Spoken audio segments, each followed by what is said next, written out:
সাফ অনূর্ধ্ব ১৯ চ্যাম্পিয়নশিপের ফাইনালে উঠল বাংলাদেশ। সেমিফাইনালে নেপালকে হারিয়েছে ২-১ গোলে। ভারতের অরুণাচলে লাল সবুজের হয়ে গোল দুটি করেছেন আশিকুর রহমান ও নাজমুল হুদা ফয়সাল। রোববার শিরোপার লড়াইয়ে নামবে বাংলাদেশ।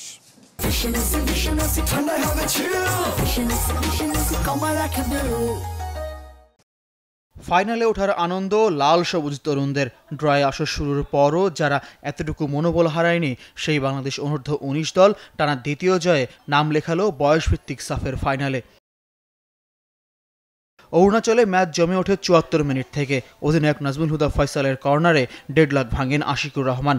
এই গোলটাই আরও আগ্রাসী করে তোলে বাংলাদেশ তরুণদের।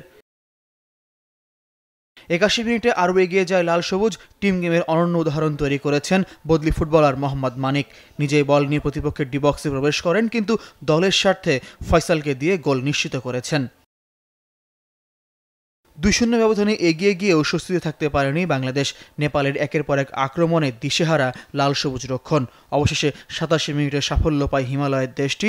সুজন দঙ্গলের সেই গোল শুধু ব্যবধান কমিয়েছে। সেমিফাইনালের আগে লম্বা বিরতি বাংলাদেশ দলের জন্য আশীর্বাদ হয়ে এসেছে। ফাইনালেও জয়ের হুঙ্কার দিয়ে রেখেছেন বয়সভিত্তিক দলটির হেড কোচ গোলাম রব্বানী।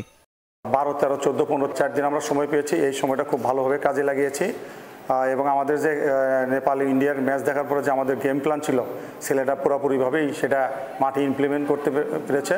অরুণাচলের দর্শকরা একটা ভালো একটা কম্পিটিটিভ একটা ম্যাচ দেখবে এবং আমরা ভালো খেলে ইনশাল্লাহ জয়ের জন্য মাঠে নামব।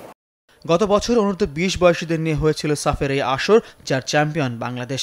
শিরোপা ধরে রাখার মিশনে আর এক ধাপ দূরে ফয়সাল মুর্শেদরা।